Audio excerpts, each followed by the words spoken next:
그러니까 지금 검찰 개혁을 주장하는 그 이재명 정부, 그러니까 이재명 정부가 검찰 개혁을 원하는 게 아니고요. 정청래와 민주당이 지금 이재명과 정성호 법무부 장관의 뜻과는 상관없이 막무가내로 밀어붙이고 있습니다. 제가 오늘은 두 가지를 말씀드리고 싶어요. 하나는 검찰의 역사. 그러니까 저들이 검찰이 애초에 대한민국 초기에는 수사와 기소권이 없었는데 이게 독재의 한 수단으로 사용하기 위해서 수사와 기소권을 줬다라고 거짓말을 하는 것입니다. 이게 그러니까 역사를 공부하지 않으신 분들은 많이 헷갈릴 수 있어요. 수사와 기소권이 원래 검찰에 없었다라는 주장에 대해서 일부 학자나 정치권 인사들이 의도적으로 왜곡하는 이야기는 바로 잡고 가야 합니다. 바로 대한민국 검찰은 원래 기소만 하는 기관이지 수사권은 없었다라고 하는 거짓말입니다. 거짓말입니다, 여러분. 얼핏 들으면 그럴싸해서 아리까리 하신 분들이 대답을 못하는 상황이 벌어질 수 있습니다. 왜냐하면 민주주의 원칙상 권한은 분산되어야 하고 제어해야 할 것이기 때문에 그들의 주장이 얼핏 맞게도 들릴 수 있습니다. 그런데 이 주장을 여러분들이 그대로 받으시면 안 됩니다. 사실 관계부터 왜곡을 시작한 거예요. 여러분들이 그들의 프레임에 갇히는 겁니다. 그래서 제가 어저께 폭발한 겁니다. 역사적으로, 법적으로, 제도적으로요. 검찰은 대한민국 건국 당시부터 수사와 기소를 동시에 담당해 왔고 이거는 부인할 수 없는 팩트입니다. 단 한 번도 검찰에게서 수사와 기소권을 분리하거나 제한한 적이 없습니다. 이 주장이 어디서 나온 건지 한번 살펴보시자고요. 이런 얘기하는 작자들은요. 검찰은 기소만 하면 되고 수사는 경찰이 하는 게 맞다라고 주장하죠. 지금 정청래와 민주당이 주장하는 내용입니다.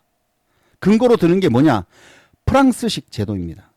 프랑스 검찰은요. 기소만 하고 수사는 수사판사가 맡습니다. 그런데 문제는 우리나라는 모델을 프랑스에서 가져온 사실이 없습니다. 한국 검찰 제도의 뿌리는 일본을 거쳐서 들어왔습니다. 일본은 19세기 메이지 유신 이후 서구 법제를 수입했는데 프랑스와 독일의 제도를 섞었습니다. 믹싱한 제도를 갖고 들어온 것이죠. 일본 검찰은 처음부터 수사권과 기소권을 동시에 가졌습니다. 그러니까 조선 총독부 시절에 만들어진 조선 검찰도 이 권한을 똑같이 행사했습니다. 여기서부터 이미 한국 검찰은요. 기소만 하는 기관이 아니었던 것입니다. 1945년도 해방 이후 미 군정이 들어서죠. 미 군정은 법과 제도를 대대적으로 뜯어 고칠 만한 여유가 없었고 그렇게 해야 할 이유도 없었습니다. 사회 혼란, 냉전 체제, 좌우 대립이 격화되는 와중이었기 때문에 미 군정은 일단 일본식 제도를 그대로 둔 상태에서 경찰도 검찰도 그런 상황에서 임시적인 조치를 취하고 대한민국 건국과 함께 이 땅에서 떠난 겁니다. 그런데 일부에서 미 군정은 미국식 모델을 도입했을 테니 검찰은 수사권이 없었다라고 주장하는데 천만의 말씀 거짓말입니다. 이놈들은 미국 모델은 오히려 직접 수사도 하고요. 경찰을 지휘하는 구조입니다. 그러니까 미국식으로 보더라도 검찰이 수사권을 가질 수밖에 없는 구조예요. 1948년 재헌헌법과 검찰정법은 검찰의 임무를 아주 명확하게 규정했습니다. 바로 범죄의 수사와 공소의 제기 및 유지. 여러분 잘 들으셨죠? 범죄의 수사라는 단어가 명시되어 있습니다. 그러니까 원래 검찰에 수사권이 없었다라고 하는 주장은 이 재헌헌법의 문구 하나로 거짓말이 되는 것입니다. 1948년 대한민국 정부 수립과 동시에 검찰은 당당히 수사기관으로 자리 잡았던 것입니다. 그러니 이러한 역사를 알고 있는 저한테 되도 않는 박쥐 새끼들이 원래 대한민국 검찰은 수사권이 없었다라고 주장을 하면 일단 대전제가 거짓말이잖아요. 그래서 어저께 제가 머리 풀고 30분 동안 이성을 잃고 욕을 하고 뭐 욕이라고 하면 개놈의 새끼야 병신 같은 새끼야 이런 거지만 진짜 개딸들은 방법이 없습니다. 54년도에는요. 형사소송법이 제정이 되고요. 지금 우리가 아는 형사사법체계가 완성되는 시기가 1954년입니다. 이 법에서 검찰의 권한은 두 가지입니다. 첫 번째가 직접 수사할 수 있다. 두 번째, 공소를 제기할 독점 권한이 있다라는 것입니다. 형사소송법이 제정된 1954년도 수사권과 기소권이 동시에 법률로서 명문화된 겁니다. 이 시점 이후로는 누구도 검찰은 기소만 한다고 주장할 수 없지요. 그러니까 법적으로 확정된 권한이니까. 그러니까 얘들이 미 군정 시대와 대한민국 건국하는 요 사이를 가지고 틈새를 가지고 거짓말을 해대는 겁니다. 절대로 그 거짓말에 동조하시면 안 됩니다. 그런데 왜 이런 말이 나올까요? 이유 간단합니다. 검찰의 권한이 너무 크니까 이걸 비판을 하는 쪽에서 원래는 없던 거다라는 거짓말을 통해서 무지한 대중을 선동하는 겁니다. 예를 들어서 검찰이 권력형 비리를 수사하면 검찰이 권한을 남용한다. 원래 수사권은 경찰에 있었다라고 주장을 하고 반대로 경찰이 비리에 연루되면 경찰은 역시 못 믿어. 검찰이 직접 수사해야 한다고 주장을 하죠. 국제적으로 봐도요. 한국만 특이한 사례가 아닙니다. 미국, 일본, 독일 다 검찰이 수사와 기소를 동시에 합니다. 프랑스처럼 나눠놓은 건 극히 일부입니다. 그러니까 선진국은 다 수사와 기소를 분리한다는 주장도 사실이 아닌 것이죠. 미국은 오히려 검찰이 경찰을 완전히 지휘합니다. FBI 같은 연방수사국은요, 법적으로 검찰의 수사 지휘를 받습니다. FBI는 검찰의 지시를 받는 단체예요. 검찰은 수사권이 원래 없었다? 거짓말입니다. 여러분 절대 그들의 거짓말에 동조하거나 그들의 프레임에 갇히지 마십시오. 일제강점기 때부터 이미 검찰은 수사권과 기소권을 함께 행사했고요. 해방 후 미 군정도 이 일정 시대의 구조를 그대로 유지했습니다. 1948년 검찰청법에 범죄의 수사가 명문화됐으며 1954년도 형사소송법으로 확실히 제도화된 것입니다. 그러니 검찰은 기소만 하는 기관이라고 하는 주장은 거짓입니다. 거짓이고 정치적 구호일 뿐입니다. 여러분, 검찰 개혁은 필요합니다. 필요한데 사실을 기반으로 놓고 그리고 향후 자유대한민국의 국민들이 어떠한 검찰을 바라는지 공청회나 여러 각 단체 등의 의견을 거쳐서 개혁해 나간다면 그걸 누가 뭐라고 하겠습니까? 그런데 애초에 이 검찰 해체를 주장하는 목적이 무엇입니까? 자기들의 범죄와 이재명의 범죄를 수사하지 못하게 막으려고 하는 것 아닙니까? 저는 이 프레임이 아예 처음부터 잘못된 거라고 말씀드리고 싶습니다. 미국은요, 미국의 검찰 제도와 한국 검찰 제도는요, 검찰이라는 이름은 쓰지만 역사적 배경과 권한 구조가 아예 다릅니다. 그러니까 한국 같은 경우는요, 단일하고 중앙 집권적인 구조이죠. 법무부 장관, 검찰총장, 각 고검, 지검장, 일선 검사 이렇게 강력한 지휘 감독 체계를 가집니다. 검사 동일체란 말이 여기서 나오는 겁니다, 여러분.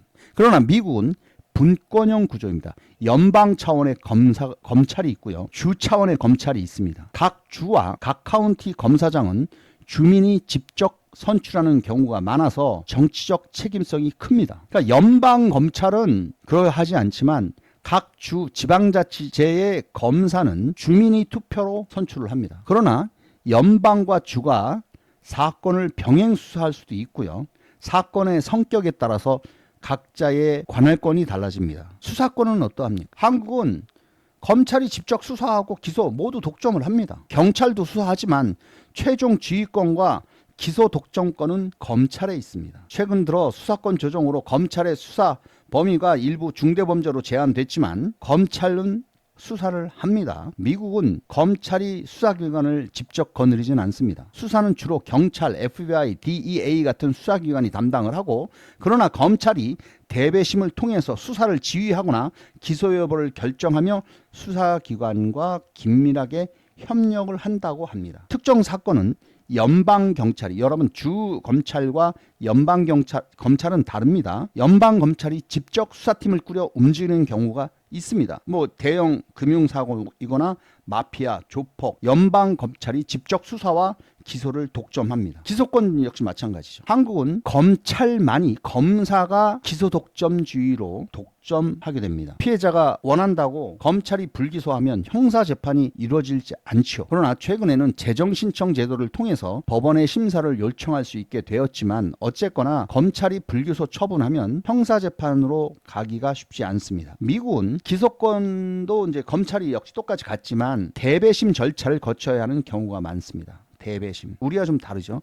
일반 시민들이 검찰이 낸 증거를 보고 이거는 기소해도 되겠다 라고 동의를 해야 기소가 가능합니다. 그러니까 검찰이 기소 독점권을 주장하지 않고 있습니다. 미국 같은 경우. 그래서 범죄자와 범죄를 인정하느냐 인정하지 않느냐에 따라 이 형량을 협상을 하기도 하죠. 정치적으로는 한국 검찰총장은 대통령이 임명을 하고요. 검찰은 정치적으로 집권 세력의 영향을 받을 수밖에 없습니다. 정권의 개, 정권의 칼이라고 하는 비판은 항상 따라다닐 수밖에 없습니다. 그러니까 검찰총장이 어떠한 스탠스를 취하냐에 따라서 개가 되기도 하고요. 그렇지 않기도 합니다. 근데 미국은 연방 법무부 산하의 연방 검사장은 대통령이 임명을 합니다. 하지만 주 카운티 단위의 지방 검사장은 대부분 직선제로 선출되기 때문에 우리와 같이 뭐 정권의 개니 뭐니 이런 이야기는 할 수 없지만 지자체의 검사들은 정치적 색깔을 적나라하게 드러내서 민주당 성향의 검사와